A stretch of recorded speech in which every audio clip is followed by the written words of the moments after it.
Welcome to Revenge with Medea. I am the eternal witness to betrayal's deepest cuts, those delivered by the ones we loved most. Today's story belongs to Elena Brooks, a visionary who built beauty from celebration, only to watch her closest friend and fiancé shatter it all. Yet she chose the path of precision over destruction, faith over fury. This is not chaos. This is justice that restores. Listen attentively. The scales are aligning once more. Elena. My name is Elena Brooks.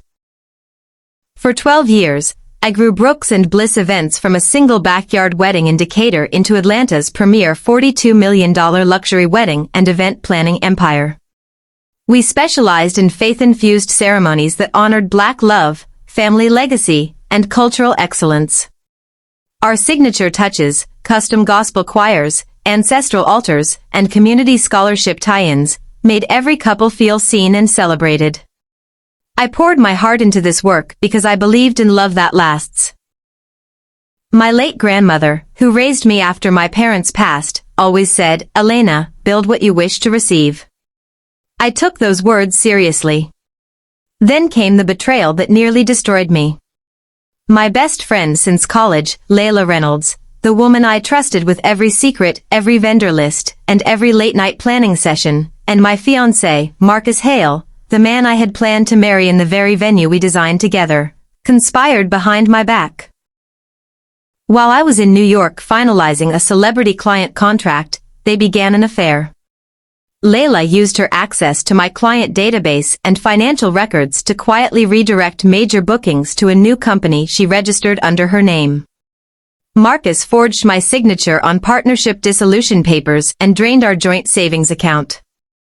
By the time I returned, they had announced their engagement on social media. My top clients were informed that Brooks and Bliss was rebranding under Layla's leadership. The locks on my flagship studio were changed. In 72 hours, I lost my empire, my relationship, my reputation, and the dream wedding I had spent months designing for myself. Layla's parting message was cruelly casual. "You were always too focused on faith and perfection, Elena." Some of us know how to seize the moment. That Sunday, I sat in the front pew of my home church, the same sanctuary where my grandmother had taught me that true justice belongs to the Lord, but preparation is our holy assignment. Tears came freely as memories flooded in, late-night laughs with Layla over design boards, Marcus proposing on one knee at our first major gala. For the first time, doubt crept in. Yet in the silence of prayer, a clear instruction emerged: do not rage. Prepare in stillness. Justice will arrive clothed in truth and grace. Medea. Stillness. The most dangerous weapon of all. Elena understood that the quiet hand guided by faith strikes with greater precision than any sword. Elena.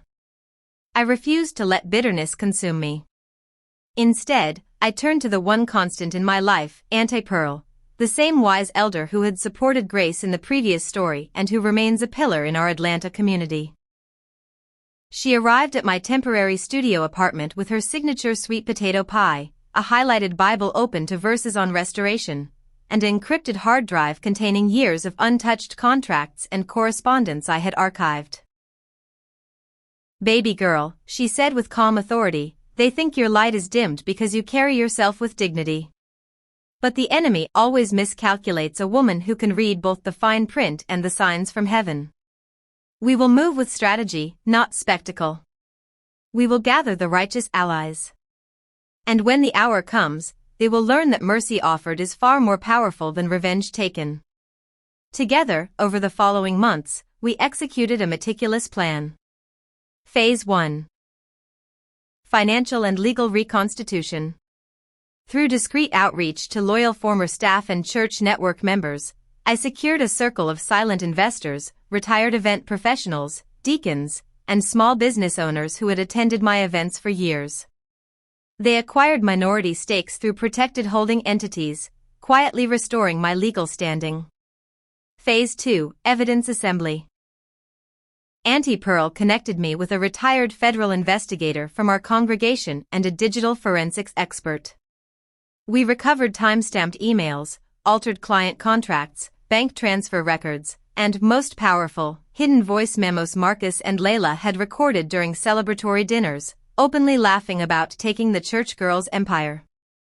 Every document was professionally authenticated.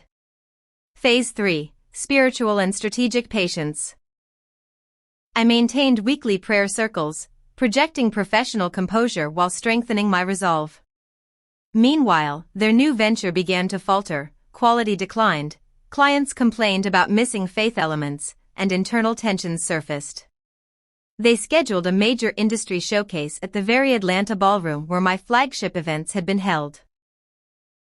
8 months after the betrayal, I walked into that showcase wearing the same elegant ivory suit I had planned for my own wedding day, no drama, only quiet authority.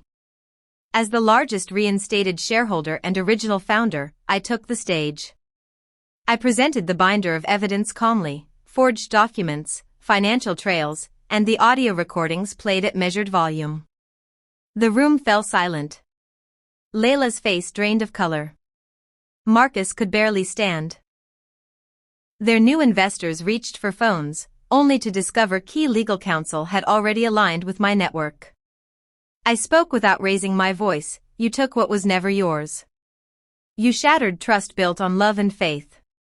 Today I offer the same grace extended to me. Return every misdirected dollar with interest.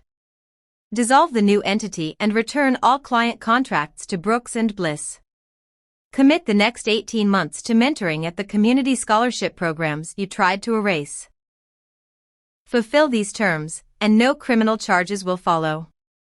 Refuse, and the full evidence goes to authorities and every industry publication. Marcus whispered, I never thought it would come to this. Layla nodded through tears. They chose accountability. Today, Brooks and Bliss is thriving again, fully restored, debt-free, and community-governed, with expanded scholarship initiatives honoring my grandmother's vision. Layla and Marcus now assist in logistics and vendor coordination, roles they once scorned. They attend Sunday services, transformed not by force but by witnessing the power of grace. During a recent family gathering, Auntie Pearl smiled and said, You didn't just reclaim your empire, Elena. You elevated it.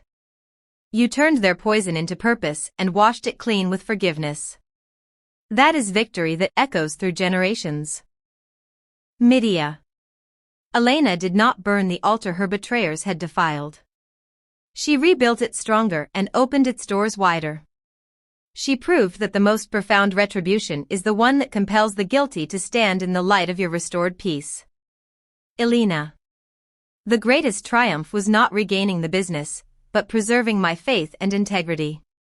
Prayer did not merely comfort me, it directed every calculated step.